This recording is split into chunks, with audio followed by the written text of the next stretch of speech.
অসমত ইছলাম ধৰ্মাৱলম্বীৰ মানুহ ইয়াতে দবদবানি নচলিব। তেওঁলোকে বাংলাদেশৰ পৰা আহি মাটি জব্দ কৰিব, হিন্দু মানুহৰ মাটি অকুপাই কৰিব, এই গভৰ্ণমেণ্টৰ সময়ত এইবিলাক সহ্য কৰা নহ'ব। তোমৰাও বাংলাদেশি, আমৰাও বাংলাদেশি।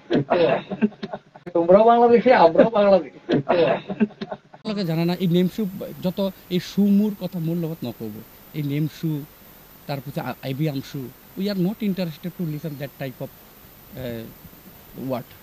চু কথা নক'ব মোৰ লগত, কাৰণ কি এই চুমুৱে দেশটো শেষ কৰি দিলে নহয়। এবি আমচু নেমচু অমুক তমুক যেটা কইতেছেন সবাই বুঝতেছে, ছোট বড় সবাই বুঝতেছে। তাইলে বুঝুন ভাষা একটা, ছবি একই ভাষার মানুষ। আমাদের তো ওই আগের হিসাবে লিখেছি দেখতে গেলে তো বাংলাদেশ থেকে এসছে না, তো সবারই একই। তো কথাটা বললাম আর কি, সবাই তোমরাও বাংলাদেশি, আমরাও বাংলাদেশি। এটা মানে মানে যাইতে যাইতে পুরানাত গেলে। আমিও বাংলাদেশী, তুমিও বাংলাদেশী। ফকিৰা গ্ৰামৰ কাৰ্যবাহী সদস্য বিজেপিৰ সদস্য অৰূপ দে ডাঙৰীয়াৰ পূৰ্বৰ কাহিনী আপোনালোকে জানে। সিদিনা পবিত্ৰ ইফতাৰ অনুষ্ঠানত গৈ তেওঁ নিজকে বাংলাদেশীৰ বুলি পৰিচয় দিছিল, আৰু সেই অনুষ্ঠানটোত উপস্থিত থকা মুছলমান লোককো তেওঁ বাংলাদেশী বুলি কৈছিল। তো যদি এই কথাষাৰি কোনোবা মুছলমান মন্ত্ৰী বিধায়ক বা মানুহে ক'লে হয়, ইমান দিন হয়তো তেওঁ বাংলাদেশী গোচৰ লগাই তেওঁক এৰেষ্ট কৰিলে হয়। কিন্তু অৰূপ কুমাৰ দে বিজেপিৰ সদস্য হোৱাৰ কাৰণে, অৰূপ কুমাৰ দে বিজেপিৰ ইএম হোৱাৰ কাৰণে হয়তো অৰূপ কুমাৰ দেক এতিয়ালৈকে আইনৰ আওতালৈ অনা নাই। আমি বিজেপি চৰকাৰক সুধিব বিচাৰিছো, এটা সময়ত কৈছিলে যে বিজেপিয়ে হেনো তালি টোপোলা বান্ধি বাংলাদেশীক খেদিব। এয়াই নেকি তালি টোপোলা বান্ধাৰ উদাহৰণ? নিজে বাংলাদেশ বুলি কোৱাৰ পিছতো তেওঁৰ ওপৰত বিজেপি চৰকাৰ হওক, বিজেপিৰ ৰাজ্যিক যি সমিতি আছে সেই সমিতি হওক বা প্ৰশাসনে কোনো ধৰণৰ ব্যৱস্থা নোলোৱাকৈ তালি টোপোলা বান্ধি মানে কৰিছে। যদি এই কথাষাৰ মুছলমান লোকে ক'লে হয়, ইমান দিন কিন্তু জেলত থাকিলে হয়। আৰু অৰূপ কুমাৰ দে ডাঙৰীয়াই ফকিৰা গ্ৰাম সমষ্টিত এতিয়া কিছুমান নিৰ্দলীয় মানুহ, বিভিন্ন সৰু সুৰা দলৰ মানুহ থিয় কৰাই তেওঁ মুছলমানৰ ভোট বিভাজন কৰাৰ এটা পৰিকল্পনা ৰচিছে। এই পৰিকল্পনা আমি নেমচুৱে কেতিয়াও সাৰ্থক হ'ব নিদিওঁ। আমি অনতিপলমে ফকিৰা গ্ৰামত বিভিন্ন সভা অনুষ্ঠিত কৰিম, আৰু অৰূপ কুমাৰ দেৰ যি পূৰ্বৰ কাহিনী আছে, যি স্ক্ৰীনশ্বটৰ কথা আছে, যি সংখ্যালঘু মানুহৰ মাটি বাৰীক লৈ তেওঁ যি সাম্প্ৰদায়িক মন্তব্য কৰিছিল ইত্যাদি সকলো কথা আমাৰ মনত আছে।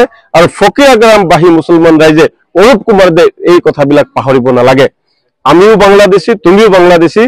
যেতিয়ালৈকে অৰূপ কুমাৰ দে ক্ষমা নুখুজিব তেতিয়ালৈকে তেওঁৰ বিৰুদ্ধে আমাৰ আন্দোলন অব্যাহত থাকিব।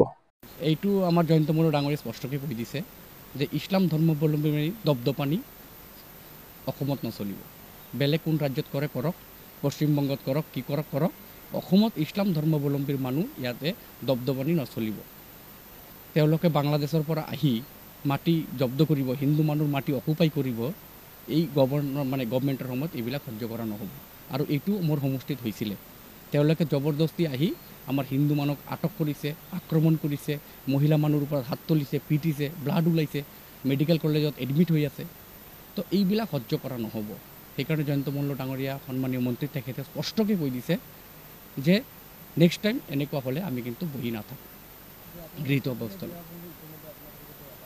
এইবিলাক ইছলাম ধৰ্মৰ মানুহে কি নকয় আপোনালোকে জানে না। এই নেমচু যত এই চুমুৰ কথা মোৰ লগত নক'ব। এই নেমচু তাৰপিছত আইবি আমচু, we are not interested to listen that type of word. চু কথা নক'ব মোৰ লগত, কাৰণ কি এই চুমুৱে দেশটো শেষ কৰি দিলে নহয়। এবি আমচু নেমচু অমুক তমুক। ইমান ধুনীয়া মোদী চৰকাৰ, ইমান ধুনীয়া আমাৰ মুখ্যমন্ত্ৰী চৰকাৰ, কেতিয়াবা তেওঁলোকে আমাক সহযোগ কৰে নেকি? তেওঁলোকে চৰকাৰ বনোৱাত কোনোবা আমাক সহযোগ কৰে নেকি? তেওঁলোকৰ এটাই চিন্তা হয় কংগ্ৰেছ নহ'লে UDF। আকৌ যেতিয়া কয় গণ অধিকাৰ লাগে, অমুক লাগে, আমি দেশবাসী অমুক তমুক। আৰু দেশ যোনে মনিটৰ কৰি আছে, যোনে পৰিচালনা কৰি আছে, মুখ্যমন্ত্ৰী ডাঙৰীয়া মোদী ডাঙৰীয়া, তেখেতৰ লগতো কেতিয়াও সহযোগ নাই। যোনে চৰকাৰ চলাইছে, যোনে ৰজা, তাৰ লগত কোনো একমত নাই, তাৰ বিপক্ষত থাকে আৰু অধিকাৰটো লাগে, আমাক অধিকাৰ, অমুক অধিকাৰ। এইবিলাক সহ্য কৰা নহ'ব। দেশ বেলেগ ফালে টাৰ্ণ লৈ আছে। আপোনাৰ এই এবি আমচু I am not interested to listen that type of word. সেইকাৰণে ময়ো যোৱাকালি কৈ দিছোঁ, ভুল ভাল বেয়া মন্তব্য এনেকুৱা নিদিব। এইটো আমাৰ জয়ন্ত মল্ল ডাঙৰীয়ে স্পষ্টকৈ কৈ দিছে যে ইছলাম ধৰ্মাৱলম্বী দপদপানি অসমত নচলিব। বেলেগ কোন ৰাজ্যত কৰে কৰক, পশ্চিমবংগত কৰক, কি কৰক কৰক, অসমত ইছলাম ধৰ্মাৱলম্বীৰ মানুহ ইয়াতে দপদপানি নচলিব। তেওঁলোকে বাংলাদেশৰ পৰা আহি মাটি জব্দ কৰিব, হিন্দু মানুহৰ মাটি অকুপাই কৰিব, এই গভৰ্ণমেণ্টৰ সময়ত এইবিলাক সহ্য কৰা নহ'ব। আৰু এইটো মোৰ সমষ্টিত হৈছিলে। তেওঁলোকে জবৰদস্তি আহি আমাৰ হিন্দু মানুহক আটক কৰিছে, আক্ৰমণ কৰিছে, মহিলা মানুহৰ ওপৰত হাত তুলিছে, পিটিছে, ব্লাড ওলাইছে, মেডিকেল কলেজত এডমিট হৈ আছে। তো এইবিলাক সহ্য কৰা নহ'ব। সেইকাৰণে জয়ন্ত মল্ল ডাঙৰীয়া সন্মানীয় মন্ত্ৰী তেখেতে স্পষ্টকৈ কৈ দিছে যে নেক্সট টাইম এনেকুৱা হ'লে আমি কিন্তু বহি নাথাকোঁ, গৃহীত অৱস্থা। এইবিলাক ইছলাম ধৰ্মৰ মানুহে কি নকয় আপোনালোকে জানে না? এই নেম শ্বু যত এই শ্বু মোৰ কথা মোৰ লগত নক'ব। এই নেম শ্বু, তাৰপিছত IBM শ্বু, we are not interested to listen that type of word. শ্বু কথা নক'ব মোৰ লগত, কাৰণ কি এই শ্বু মোৱে দেশটো শেষ কৰি দিলে নহয়। IBM শ্বু, নেম শ্বু, মোক তমুক। ইমান ধুনীয়া মোদী চৰকাৰ, ইমান ধুনীয়া আমাৰ মুখ্যমন্ত্ৰী চৰকাৰ, কেতিয়াবা তেওঁলোকে আমাক সহযোগ কৰে নেকি? তেওঁলোকে চৰকাৰ বনোৱাত কোনোবা আমাক সহযোগ কৰে নেকি? তেওঁলোকৰ এটাই চিন্তা হয় কংগ্ৰেছ নহ'লে UDF। আকৌ যেতিয়া কয় গণ অধিকাৰ লাগে, অমুক লাগে, আমি দেশবাসী অমুক তমুক। আৰু দেশ যোনে মনিটৰ কৰি আছে, যোনে পৰিচালনা কৰি আছে, মুখ্যমন্ত্ৰী ডাঙৰীয়া মোদী ডাঙৰীয়া, তেখেতৰ লগতো কেতিয়াও সহযোগ নাই। যোনে চৰকাৰ চলাইছে, যোনে ৰজা, তাৰ লগত কোনো একমত নাই, তাৰ বিপক্ষত থাকে আৰু অধিকাৰটো লাগে, আমাক অধিকাৰ, অমুক অধিকাৰ। এইবিলাক সহ্য কৰা নহ'ব। দেশ বেলেগ ফালে টাৰ্ণ লৈ আছে।